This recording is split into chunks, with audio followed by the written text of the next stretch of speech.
Reduce with prime factorizations. A reduced fraction occurs when the numerator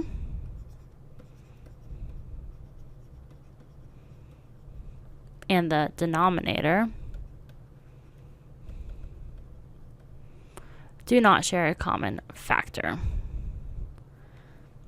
And then in order to reduce our fractions, we need to find the prime factorization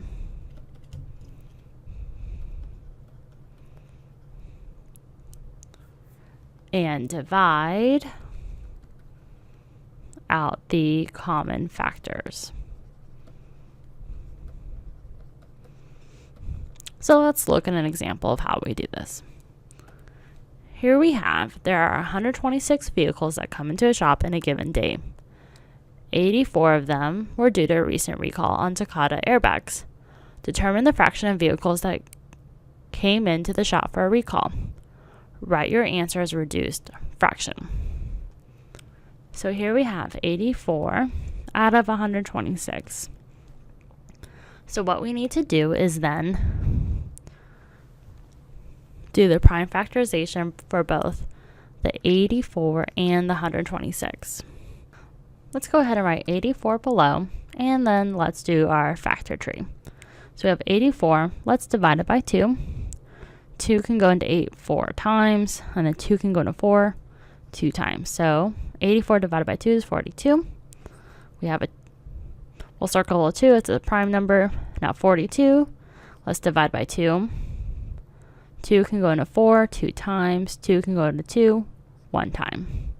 So now we have a 2 here. Now 21 can be broken down into 3 and 7, and that would be all the prime numbers of 84. So then what we do then is go up here and write this out. We have 2 times 2 times 3 times 7. Now let's do the same thing for 126. So now let's divide by 2. So 2 can go into 12 6 times. Then 2 can go into 3 3 times. So now 63 divided by 3. It's not even, so we can't do 2.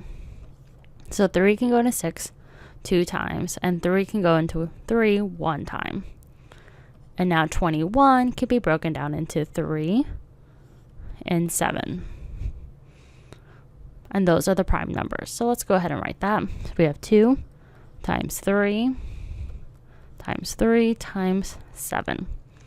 So now that we have done the prime factorization for both numbers, we can divide out the common factors on the top and the bottom, as 2 divided by 2 is equal to 1. So we have 2 and 2, that gets canceled out. Then we have this 3, and we have another 3 on the bottom, and we can cancel those out. We have a 7 on top and a 7 on the bottom, so let's cancel those out. And then we're left with just the 2 and the 3, and they cannot be further canceled out as they are two different numbers. So we have 2, 3, and that would be our reduced fraction. So 2/3 and 84 over 126 are equivalent fractions, but 2/3 is the reduced form. So let's go ahead and look at another example.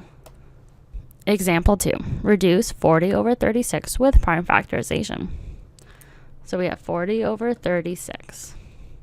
So let's first look at the prime factorization of 40. 40 can be divided by 2, and 40 divided by 2 is 20. Now 20 can be divided by 2 as well, and 20 divided by 2 is 10.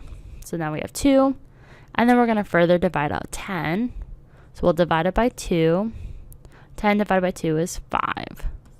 So we can't divide anymore, so these are all our prime numbers.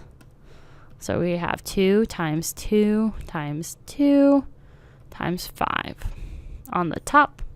Now let's look at 36. 36, let's look at 2. 36 divided by 2 is 18. Now 18 can be divided by 2, which is then 9. And 9 can be divided by 3, and you get 3. So therefore, the prime factorization of 36 is 2 times 2 times 3 times 3. So if we were to multiply all the numbers on the top, you would get 40. And if you were to multiply all the bottom numbers together, you'd get 36. But this way, we can now cancel out the common factors. So we have a 2 on the bottom and a 2 on the top. So let's cancel those out. And then we have another 2 on the bottom and a 2 on the top. So we'll cancel those out.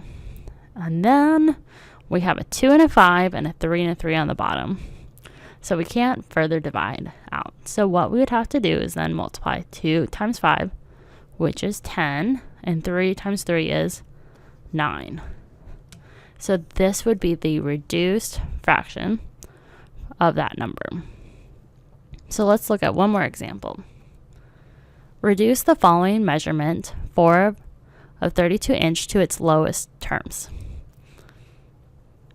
So we have 4 over 32. 4 can be divided by 2, which you get 2. So that's the prime factorization of 4. Now 32, if we divide by 2, we get 16. 16 can be divided by 2 and 8. And 8 can be divided by 2 and 4, because 8 divided by 2 is 4. And then 4 is 2 and 2. So we have 5 2's to equal 32. So we have 2 times 2 times 2 times 2 times 2. And then we have 2 on the top. So let's go ahead now and divide out our common factors as we did the prime factorization. So this 2 crosses out, and that 2 will cross out. And this 2 will cross out that 2. So now we don't have any more numbers on the top. So that means we just have a 1 to represent it on the top.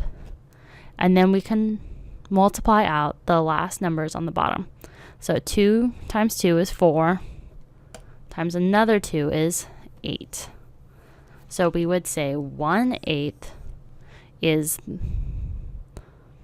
the lowest terms for 4 over 32.